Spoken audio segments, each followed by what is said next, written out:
విద్యా దీవెన, వసతి దీవెనకు సంబంధించి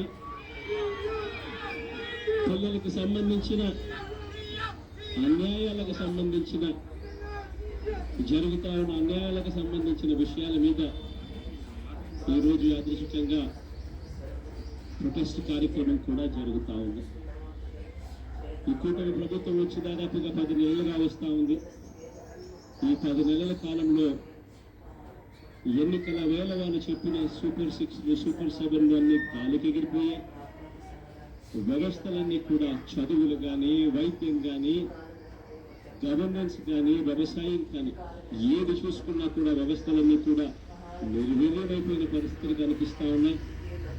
ఈరోజు పిల్లలకు సంబంధించిన ఫీజులకు సంబంధించిన బకాయిలు కూడా సంవత్సర కాలంలో ఫీజు రీఎంబర్స్మెంట్ కావాల్సింది ఒక్కొక్క క్వార్టర్కు 700 కోట్ల రూపాయలు చొప్పున సంవత్సరానికి 2,800 కోట్ల రూపాయలు విద్యా దీవెన కింద 4 క్వార్టర్లకు సంబంధించిన కేటాయింపులు చేయాలి. అంటే 2,800 కోట్లు. వసతి దీవెన కింద ప్రతి ఏడాది ఏప్రిల్ మాసం వచ్చేసరికి 1,100 కోట్ల రూపాయలు కేటాయింపులు చేయాలి.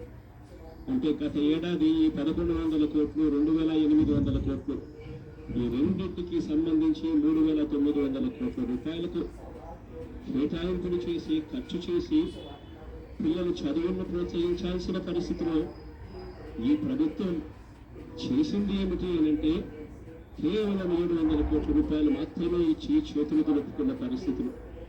అంటే 3,200 కోట్ల రూపాయలకు సంబంధించిన బకాయిలు పెండింగ్లో పెట్టారు.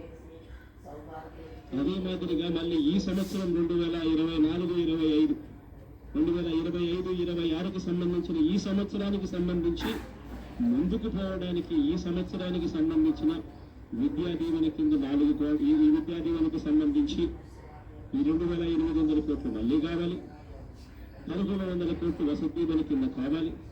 ఇవన్నీ కూడా కలిపితే మరో 3,900 కోట్లు.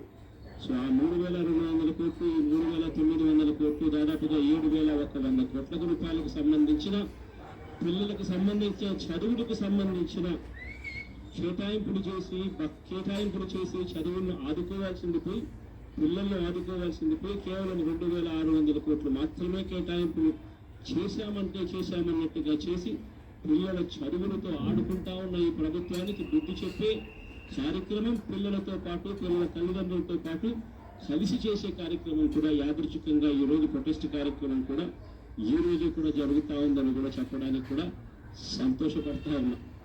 వైఎస్ఆర్సీపీ ప్రభుత్వం ఎప్పుడు కూడా ప్రజలకు తోడుగా ఉంటుంది, ప్రజలకు ఎప్పుడు కూడా అండగా నిలబడుతుంది, ప్రజల తరఫున ఎప్పుడు గొంతుకై వైఎస్ఆర్సీపీ ఎప్పుడు ప్రజలకు అండగా ఉంటుందని మరొకసారి తెలియజేస్తూ ఈరోజు ప్రొటెస్ట్ కార్యక్రమంలో పాల్పంచుకుంటా ఉన్న ప్రతి ఒక్కరికి, ప్రతి కార్యకర్తకు, ప్రతి నాయకుడికి, అదేవిధంగా పిల్లల తరఫున, పిల్లల తల్లిదండ్రుల తరఫున వాళ్ళతో పాటు కలిసికట్టుగా ప్రయాణం చేస్తూ ఉన్న ప్రతి ఒక్కరికి కూడా ఈ సందర్భంగా మీ అందరికీ కూడా చేతులు జోడించి పేరున మీ అందరికీ కూడా కృతజ్ఞతలు తెలుపుతా ఉన్నాను.